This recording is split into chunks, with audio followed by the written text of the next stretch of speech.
ini tolong dicatat juga, ini perempuan dulu saya urusin Bapak Ibu sekalian.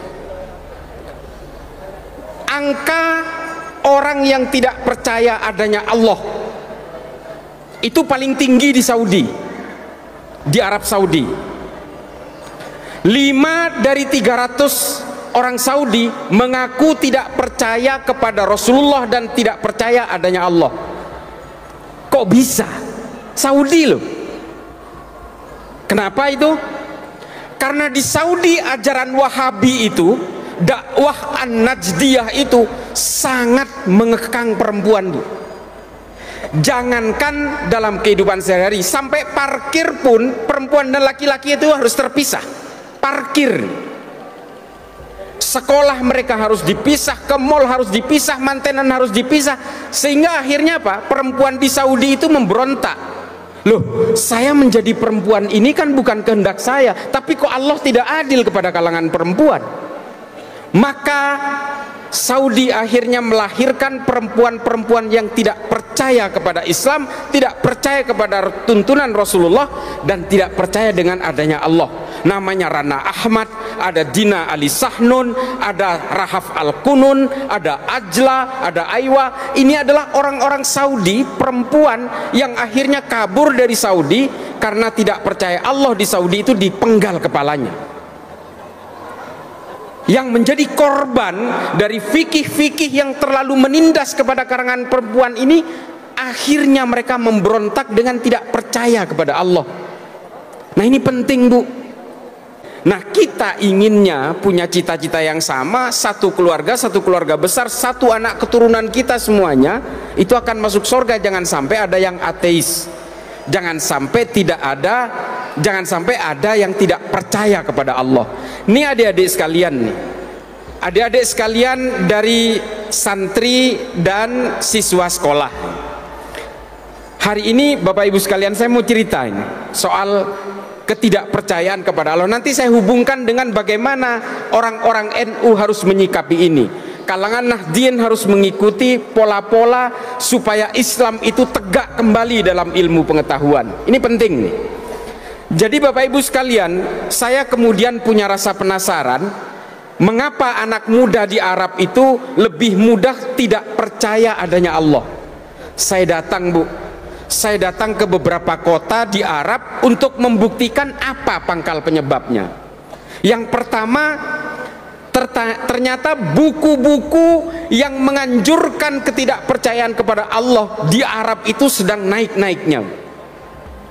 Ada satu buku yang paling laris di Arab itu, judulnya The Black Hole and the Big Bang Theory of the Making of Universes. Terjemahannya gini: lubang hitam dan ledakan besar terciptanya alam semesta. Ini ditulis oleh seorang ilmuwan dari Eropa, dari Amerika, namanya Stephen Hawking. Buku ini menceritakan begini, Bu. Alam semesta ini tercipta karena hukum fisika, namanya mekanika kuantum. Terjadi karena ledakan besar akibat daya tarik listrik positif dan negatif. Sehingga kesimpulan Stephen Hawking, Bapak-bapak sekalian, Allah itu nggak ada, Tuhan itu nggak ada, bohong itu. Allah itu diciptakan oleh manusia sebagai alat penakut. Kalian kalau mau takut jangan kepada Allah, takutlah kepada CCTV, katanya di buku itu. Kalian jangan jadi begal, jangan jadi jambret, kalian harus takut kepada CCTV, karena CCTV lah nanti yang akan bercerita kepada polisi sehingga kamu ditangkap. Ini kata Stephen Hawking, dan buku ini laris sekali di Arab. Itulah mengapa kalau di googling ya, tingkat ateisme paling tinggi itu di Arab. Saya pernah ke Tunisia. Saya masuk ke toko buku, saya tanya, buku paling laris di Tunis ini apa? Toko bukunya namanya Le Librairie l'Islam, bahasa Prancis kalau orang sana. Saya tanya, apa paling laris? Ternyata paling laris itu buku yang ditulis oleh seorang ahli biologi dari Inggris, namanya Richard Dawkins. Judul bukunya itu kalau bahasa Indonesianya The God Delusion, angan-angan tentang Tuhan. Buku ini menceritakan bahwa Tuhannya manusia itu adalah urat saraf yang jumlahnya hampir 2 miliar di dalam tubuh manusia. Kalau manusia ini urat sarafnya kurang jumlahnya, dia lahirnya cacat. Kalau manusia normal itu dipenggal lehernya sampai putus, maka manusia itu pasti mati. Meski Tuhanmu mengatakan dia belum tentu mati, saya pastikan mati. Ini kata Richard Dawkins. Karena penghubung urat saraf antara otak dan sensor motorik adalah leher. Kalau lehernya kita tebas, maka manusia pasti mati 2000%. Ini kata Richard Dawkins. Maka Tuhannya manusia itu adalah urat saraf. Nah, ini yang dibaca oleh anak muda Arab, sehingga anak muda Arab itu nggak percaya kepada Allah, Bu. Ini kan bahaya kalau sampai diserap oleh anak-anak kita. Nah, persoalannya, kalau Tunis saja yang penduduknya hampir 100% beragama Islam, coba bayangkan nih, Bu, kalau masuk Islam itu ada acaranya, Bu, baca syahadat. Kalau masuk Katolik dibaptis. Kalau orang keluar dari Islam, keluar dari Katolik, keluar dari Kristen, nggak ada acaranya, Bu. Dia bisa keluar diam-diam tanpa orang lain tahu. Ini karena nggak ada sensus saja di Indonesia. Kalau di sensus orang ateis mungkin banyak banget. Karena apa? Karena santri, para ulama, para pemikir, cendekia dari kalangan agamawan hampir tidak berfungsi untuk melawan kelompok-kelompok orientalis yang seperti ini. Nggak ada yang ngelawan. Ulama Tunis, ulama Mekah, nggak ada yang ngelawan Stephen Hawking, nggak ada yang ngelawan Richard Dawkins, nggak ada yang ngelawan Daniel Dennett, nggak ada. Coba tuh, mau apa kita?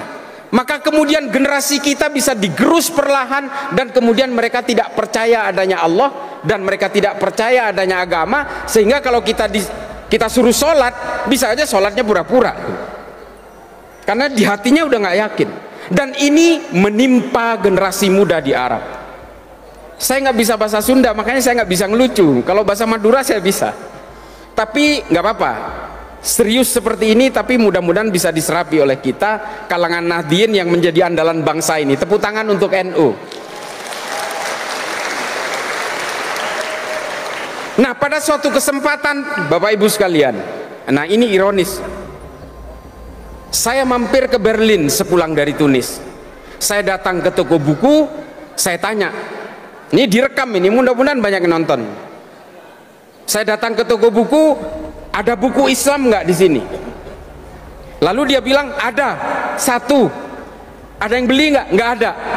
Ya dasar Berlin, Eropa, Islamnya minoritas, oke lah. Saya lihat bukunya itu, buku terjemahan Al-Quran yang ditulis oleh seorang ahli Islam dari Tunisia, namanya Syekh Muhammad Thohir bin Ashur. Nama kitab tafsir Al-Qurannya itu At-Tahrir wa Tanwir. Saya iseng baca, Bu, Bapak Ibu sekalian. Ternyata di dalam kitab tafsir dari mufassir Syekh Muhammad Thohir bin Ashur ini, saya temukan konsep penciptaan alam semesta oleh Allah yang terjadi karena ledakan besar akibat petir dan hujan. Coba, ini kan listrik, Pak. Sama kurang lebih dengan teorinya Stephen Hawking dalam Big Bang Theory tadi. Yang disebut oleh Syekh Muhammad Thohir bin Ashur itu al-ittisal wal infisal, penyatuan dan pemecahan. Ulama kita nggak ada yang membahas ini.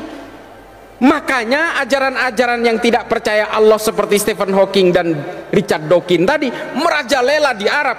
Karena apa? Ulamanya diem. Ulama-ulama Saudi terutama malah sibuk dengan fikih-fikih recehan, furu'iyah, ikhtilaf yang sudah dibahas berabad-abad, nggak ada kunjung habisnya. Mereka malah lebih sibuk untuk mengharamkan maulidan, mengharamkan musik, mengharamkan wayang golek. Mereka lalai untuk menanamkan akidah kepada generasi-generasinya. Ini loh, mereka lebih sibuk untuk menyerang sesama muslim karena hanya perbedaan-perbedaan tafsir. Ini kerjaan Wahabi ini. Mereka lalai kemudian memikirkan generasi Islam supaya Islam kembali kepada ilmu pengetahuan. Yang mereka perebutkan adalah otentisitas. Saya yang paling asli. Orang-orang NU itu tercemar ajaran Hindu dan sebagainya. Seolah-olah kiai-kiai NU, para muassis Nahdlatul Ulama itu nggak ngaji semua kesan. Musik aja diharamkan oleh Wahabi coba. Padahal musik ini kita bicara musik. Mohon maaf para kiai, ini mungkin saya sebenarnya hanya lebih dulu tahu kadang-kadang. Di Islam sejarah musik ini sangat panjang ibu sekalian, bapak ibu sekalian. Ada nama ulama namanya Ibrahim Al-Mausuli. Ini adalah orang pertama 80 tahun setelah Rasulullah yang mengumpulkan seluruh alat musik di Arab untuk kemudian dipentaskan di sebuah kota di Irak namanya Mosul, yang sekarang dikenal Mosul, makanya namanya Ibrahim Al-Mausuli.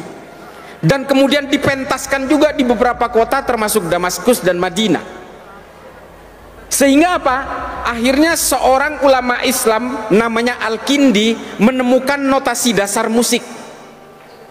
Setelah itu disempurnakan oleh Al-Farabi menjadi notasi yang kita kenal hari ini, menjadi do re mi fa sol la si do, dalam sebuah kitab namanya Al-Musikal Kabir, Kitabul Musikal Kabir nama kitabnya. Diterjemahkan ke dalam bahasa Latin sehingga kemudian beredar di Eropa. Nama judul bukunya itu De Ortus Sintiarium, sehingga akhirnya melahirkan musisi-musisi hebat di Eropa, Johann Sebastian Bach, Mozart, Dvorak dan sebagainya. Ini Islam bu yang memulai. Sekarang sama Wahabi diharamkan. Memangnya ulama-ulama dulu itu nggak belajar fikih apa? Belajar mereka, tahu juga mereka. Nah bapak ibu sekalian, santri jika ingin terlibat dalam peradaban manusia, ya harus memajukan ilmu pengetahuan. Kita pernah berjaya sejaya-jayanya dalam ilmu pengetahuan. Jadi bapak ibu sekalian, terutama di kalangan ibu-ibu, dorong bu, jangan dihambat-hambat. Kalau ada anak yang ingin sekolah, dorong, semangati mereka. Kalau mau nikah, nikah aja. Tapi ilmu pengetahuan kan nggak harus terhambat oleh pernikahan. Tetap aja baca buku bu. Saya itu baca buku sampai hari ini 1000 halaman per bulan minimal itu. Ini mata saya sampai remuk kayak gini. Nah ini adalah gambaran bahwa bagaimana kalau kita ingin memajukan Nahdlatul Ulama, ya majukan dengan ilmu pengetahuan. Indonesia ini 17.000 pulau, ada 700 suku, ada 800 bahasa, ada 6 agama besar beserta seluruh alirannya, kurang lebih sekitar 78 aliran. Coba bayangkan betapa perbedaan itu luar biasa. Tapi Indonesia hampir 100 tahun ini masih tetap menjadi negara yang utuh, negara kesatuan Republik Indonesia. Tepuk tangan untuk NKRI. Setelah tepuk tangan saya ingatkan, karena apa? Karena Pancasila yang membuat kita semua itu menjadi utuh. Pancasila tetap menjadi kuat karena apa? Karena Nahdlatul Ulama. Tepuk tangan. Kalau Indonesia ini ada di Arab, nih Arab ya, ada Bahrain, ada Kuwait, ada Oman, ada Yordan, ada Arab Saudi, ada Yaman Utara, Yaman Selatan. Coba itu, negara perintil-perintil, negara kecil-kecil bu. Padahal sukunya semuanya Arab, bahasanya semuanya Arab, sama. Agamanya hampir dikatakan 98% Islam semua. Tapi mereka nggak bisa menjadi satu negara. Tuh, bandingkan. Kalau Indonesia ini ada di Arab, mungkin udah pecah menjadi 12 negara bu, atau mungkin 20 negara. Nah Indonesia ini harus kita syukuri. Makanya sekali lagi saya mau ingatkan pemerintahan Pak Prabowo ini, betapa pentingnya NU untuk merajut dari semua perbedaan itu. Kita adalah orang-orang yang tidak pernah gelisah oleh perbedaan. Kita adalah orang-orang yang tidak pernah sibuk menghitung dosa orang lain. Hijrah bagi kita adalah hijrah menghapus dosa sendiri tanpa harus gelisah oleh dosa orang lain. Ini NU nih. Jangan kayak artis-artis itu merasa hijrah terus dia menerakakan orang, ya kan? Mendosa-dosakan orang yang berbeda dengan dirinya. Jangan, NU nggak gitu. NU juga tidak gelisah oleh perbedaan agama dari orang lain. Bapak Ibu sekalian, kita sebagai orang Islam, karena kita meyakini kul huwallahu ahad, Allah itu hanya satu, maka kita juga harus meyakini bahwa semua manusia apapun agamanya, apapun sukunya, diciptakan oleh Tuhan yang sama. Ibu-ibu bisa mencerna ini ya. Kita nih Islam, orang yang Kristen itu kira-kira diciptakan oleh Allah yang berbeda enggak? Enggak. Tuhannya sama, Bu, karena Tuhan hanya satu. Maka kemudian takdir-takdir kelahiran yang membedakan keimanan kita. Orang yang kemudian menjadi berbeda suku, berbeda agama karena lahirnya yang berbeda. Saya lahir di Madura dari orang tua beragama Islam, kakek buyut saya serba Islam, kakek buyut saya NU, orang tua saya NU, saya sendiri NU, ya maka saya menjadilah Islam yang Nahdien. Karena memang karena lahir di Madura. Coba bayangkan kalau saya lahir di Papua, Bu. Mungkin lebih hitam dari begini kulit saya dan mungkin saya bukan Islam. Kalau saya lahir di Manado mungkin saya glowing, tapi saya bukan Islam juga. Sementara kelahiran ini semuanya adalah kehendaknya Allah. Betapa pentingnya kita sebagai orang Islam menghargai perbedaan, menyadari bahwa orang yang berbeda adalah diciptakan oleh Tuhan yang sama. Maka apa tugas kita nih? Tugas kita yang Islam ini, tunjukkan dengan akhlak yang mulia dan bawakan Islam ini sebagai agama yang rahmatan lil alamin.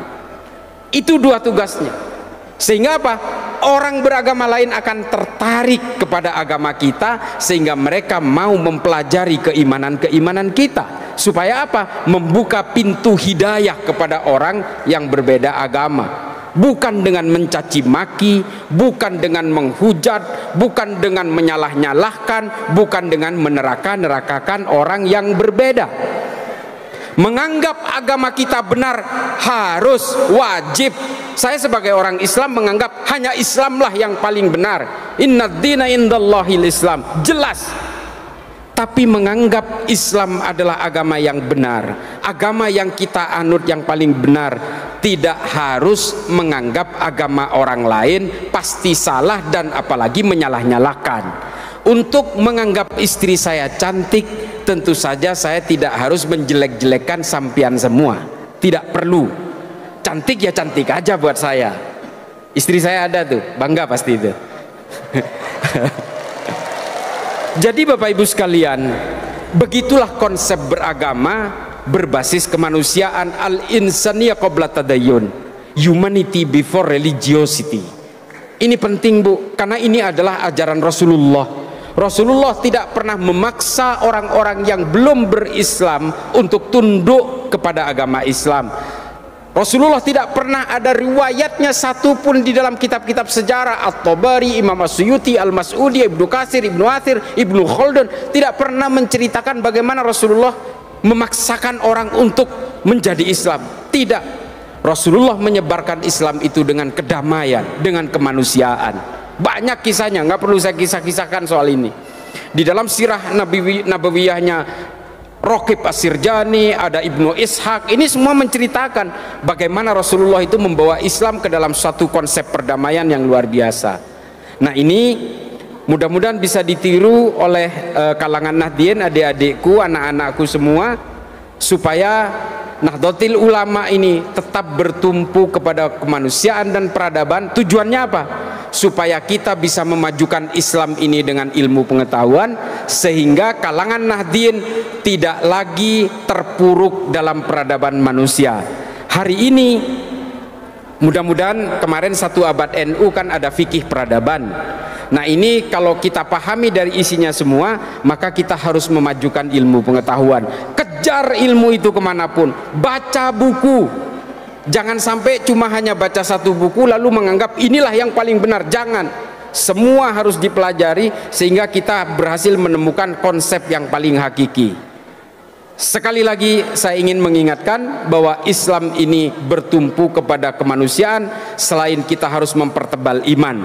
Dan inilah anjuran dari para muassis NU. Kita perangi kebatilan, amar ma'ruf nahi mungkar, iya, tapi jangan kemudian kita terbelit dalam syahwat dan subhat. Tolong dipahami ini. Jangan sampai seperti menjadi teroris-teroris Wahabi itu. Saya kemarin sempat ngobrol dengan salah satu mantan amirnya Jamaah Islamiyah, Kiai. Tidak perlu saya sebutkan namanya. Jadi rupanya mereka ini, orang-orang teroris ini, yang dia kejar itu adalah harta, tahta, wanita, senjata. Ini yang dikatakan oleh mereka. Kalau mereka itu sudah mengejar harta lewat jaringan ini, maka dia akan bebas mendapatkan istri sebanyak-banyaknya.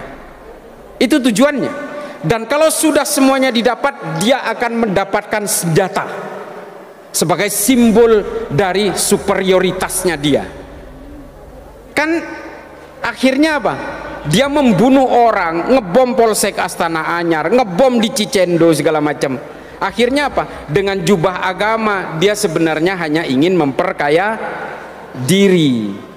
Bom Astana Anyar kemarin korbannya itu seorang polisi, anggota Persis, dia rajin pengajian dan sebagainya. Kan kasihan sesama Islam. Sementara mereka itu menggunakan jubah agama. Nah, jubah agama ini seringkali dikenakan oleh para penjahat supaya apa? Supaya kejahatannya terlihat terhormat. Kalau udah atas nama agama, Bu, orang itu mudah ditipu. Mudah ditipu. Jangankan soal terorisme, jangankan soal politik, tolong ingat-ingat nih. Bahkan investasi bodong atas nama agama pun sering kita menjadi korban penipuan. Arisan syariah sering menjadi korban penipuan kita-kita ini. Kampung syariah, kampung kurma, travel biro segala macam. Kalau sudah atas nama agama, kejahatan terlihat terhormat. Makanya kita beragama juga harus menggunakan rasionalitas berpikir, ad-dinul aqli. Jangan lalai dengan akal, karena agama ini juga dibangun dengan konstruksi akal yang sehat. Saya tadi bisik-bisik dengan Kiai Sofyan, dengan Mustasyar. Saya bilang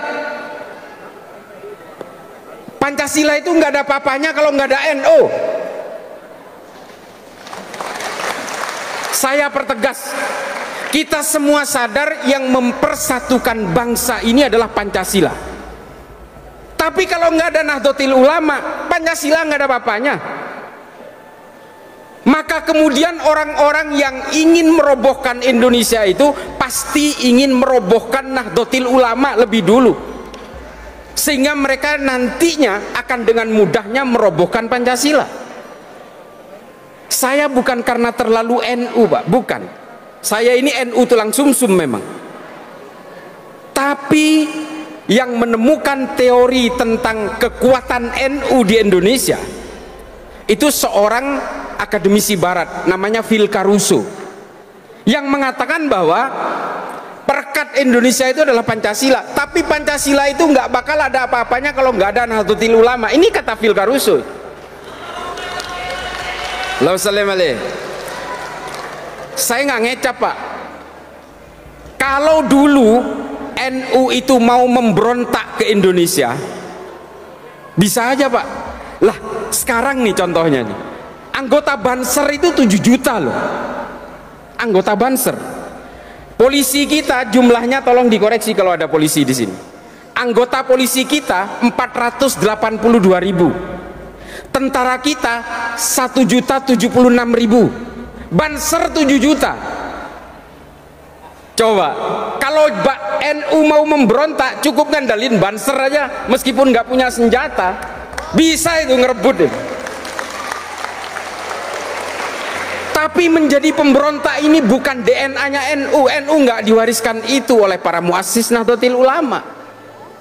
NU itu diajari untuk taat kepada negara, berlindung di bawah negara dengan undang-undangnya.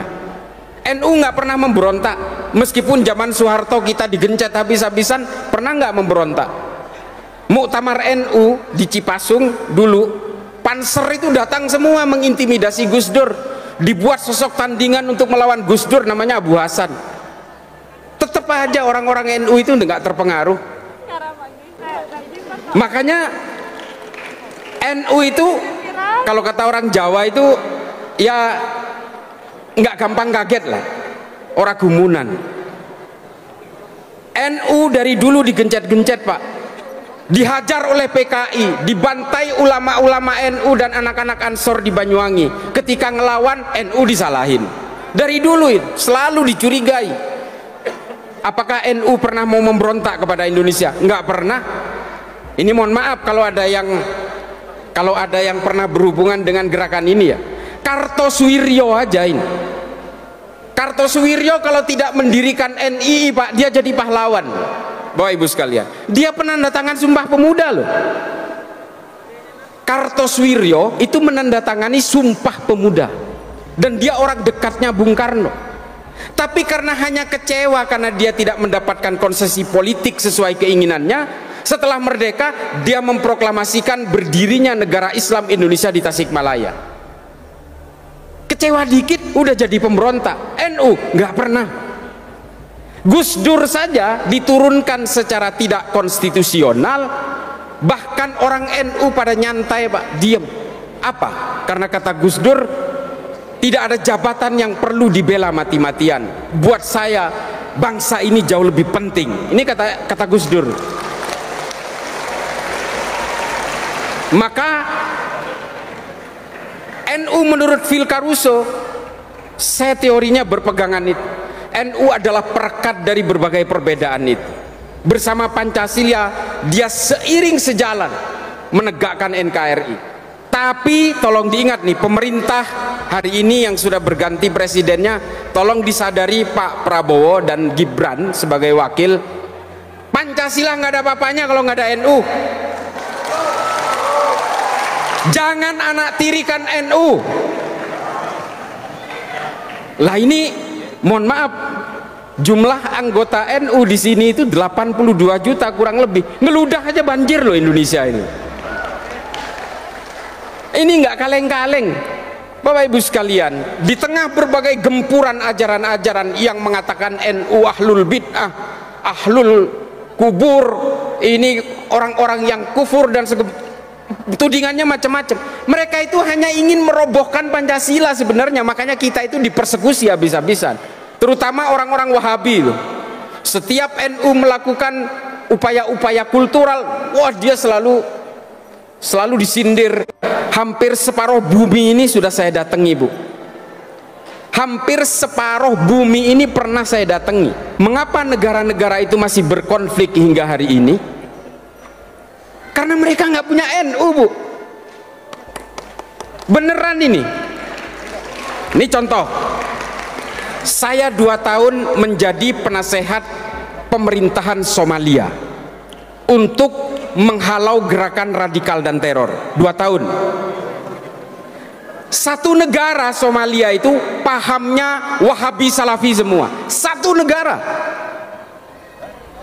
Satu negara itu sepakat tidak boleh ada gereja, tidak boleh ada orang Kristen, tidak boleh ada musik, tidak boleh ada rokok, semua mengharamkan itu semua. Satu negara sepakat. Tapi setengahnya dikuasai pemerintah, setengahnya dikuasai pemberontak yang namanya Al-Shabaab. Padahal agamanya sama, alirannya sama, pahamnya sama, ijtihadnya sama, manhajnya sama, madhabnya sama.